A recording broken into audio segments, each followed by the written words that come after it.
Mga pagpapala mula kay Kristo. Lagi akong nagpapasalamat sa Diyos dahil sa mga pagpapalang ibinigay niya sa inyo sa pamamagitan ng inyong pakikipag-isa kay Kristo Jesus. Sapagkat sa inyong pakikipag-isa sa Kanya, pinalago kayo ng Diyos sa lahat ng bagay, sa pananalita at kaalaman. Dahil dito, napatunayan sa inyo na ang mga itinuro namin tungkol kay Kristo ay totoo. Kaya hindi kayo kinukulang sa anumang kaloob na espiritual habang hinihintay ninyo ang pagbabalik ng ating Panginoong Hesukristo.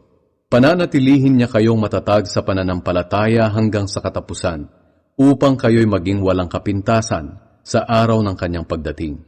Tapat ang Diyos na tumawag sa inyo upang makipag-isa sa kanyang anak na si Hesukristo na ating Panginoon. Dapat magkaisa ang mga mananampalataya.